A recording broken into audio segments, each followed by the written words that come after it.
ಇವತ್ತು ನಿನ್ನೆ ಪೇಪರ್ನ ನೋಡಿದ್ವಿ. ನಮ್ಮ ಹಿಂದಿನ BJP MP ಏನು ಅವ್ರ ಅಪ್ಪನ ಮನೆಗೆ ಗಂಟು ಹೋಗಿತ್ತು ಅನ್ನಂಗೆ ಗೊಳು ಅಂತ ಹೋಗ್ಯಂತ ಅದಾನ. ಅಧಿಕಾರ ಬರ್ತತಿ ಹೋಗತ್ತೆ ಅನ್ನೋದು ಮರ್ತು ಬಿಟ್ಟಿದಾನ. ನನಗೆ ಹೇಳಿದ್ದಾನ ಅವನು, ಜಿಂಕಿ ಪಂಕಿ ಇದ್ದಾಗ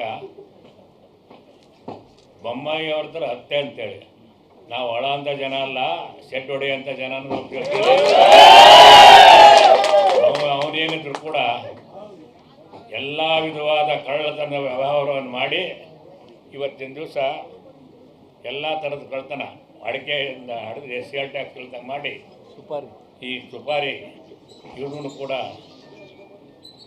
ಲೆಕ್ಕ ಇಲ್ದಂಗೆ ಸೇಲ್ ಟ್ಯಾಕ್ಸ್ ಕದ್ದು ಮಾಡಿ ರೊಕ್ಕ ಮಾಡಿ ಇವತ್ತಿನ ದಿವಸ ನಾನು ಸಾಹುಕಾರ ಅಂತ ತೋರ್ಸ್ಕೊಳಕ್ಕೆ ಬರ್ತಾನೆ. ಆ ಸಾಹುಕಾರಕ್ಕೆ ಭಾಳ ಸುಳಿಯೋದಿಲ್ಲ. ನನಗೆ ಬುದ್ಧಿವಾದ ಯಾಕೆ ಬರ್ತಾನೆ ಅವನಿಗೆ 72 ವರ್ಷನು 93 ನನಗೆ ನಮ್ಮ ಅವನ ಹತ್ರ ಕೇಳಿಸ್ಕೊಂಡು ತೋರಿಲ್ಲ. ಭೀಮಸೇನ ಹೃದಯ ದಾವಣಗೆರೆ ಕರ್ಕೊಂಬಂದ್ರೆ ನಾವು ಅನ್ನೋದು ಮರ್ಕೊಟ್ಟದಾನ ಅವನು.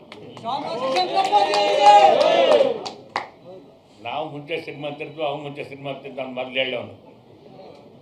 ಮುಂಚೆ ನಾವು ಶ್ರೀಮಂತರಿದ್ವಿ, ಆಮೇಲೆ ಅವ್ನಿಗೆ ಬಂದದ್ದು ಇಂಥ ಕಳ್ತನ ವ್ಯವಹಾರ ಮಾಡಿ ಈ MP ಆದಾಗ ಈ ಬಸ್ ಸ್ಟಾಪ್ ಅದಾವಲ್ಲ, ಬಸ್ ಶೆಲ್ಟರ್ GMT ಅದನ್ನು GMT ಕಾಂಟ್ರಾಕ್ಟ್ ಕೊಟ್ಟು ಅದಾಗದ್ದು ಹೊಡೋದ.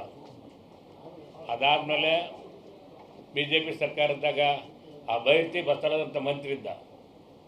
ಆ ಮಂತ್ರಿ ಇಲ್ಲಿ ಬಂದು ಬೆಳಗಿನ ಜಾವ ರಾತ್ರಿ ಬರೋದು, ಬೆಳಗಿನ ಜಾವ ಏನು ಯಾವ್ದಾರ ಒಂದು ಕಲ್ಲು ತೆಗೆದು ಹಾಕಿ ದುಡ್ಡೆಲ್ಲ ವಸೂಲು ಮಾಡ್ಕೊಂಡು ಅವನು ಸೇರ್ಕೊಂಡು ಹೋಗ್ಬಿಡೋದು. ಇಂಥ BJP ಕೆಲಸ ನಮ್ಮೆಲ್ಲ ನಡೆಯೋದಿಲ್ಲ.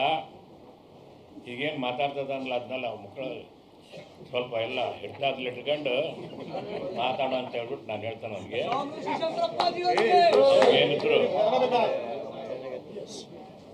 ನಾವಾಗಲಿ ನಮ್ಮ ಮಕ್ಕಳಾಗಲಿ ಯಾವಾಗಲೂ ಅವನು ಮಾಡಿದ ಕೆಲಸ ನಾವು ಮಾಡೋಕ್ಕೆ ಹೋಗೋದಿಲ್ಲ.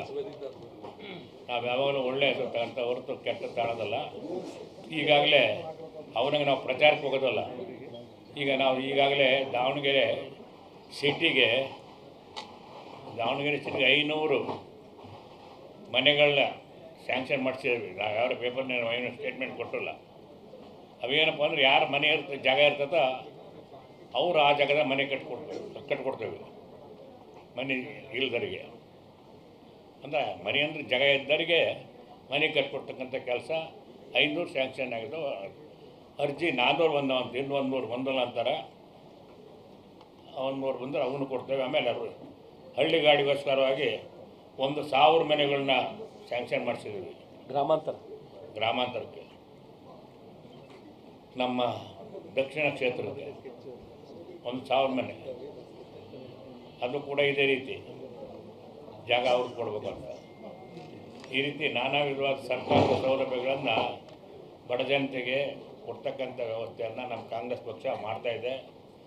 ಅದನ್ನು ನೋಡಿ ಖುಷಿ ಪಡ್ಕೋಬೇಕು ಹೊರತು ನಾನಿದ್ರೆ ಹಂಗಕ್ಕತ್ತು ಹಿಂಗಕ್ಕತ್ತು ಅಂತೇಳಿ ಅದಕ್ಕಂತ ಬೇಡ ಅಂತ ಹೇಳ್ಬಿಟ್ಟು ನಮ್ಮ ಅಳಿಯನಿಗೆ ನಾನು ಬುದ್ಧಿವಾದ ಹೇಳೋಕ್ಕೆ ಪ್ರಯತ್ನ ಮಾಡ್ತೀನಿ.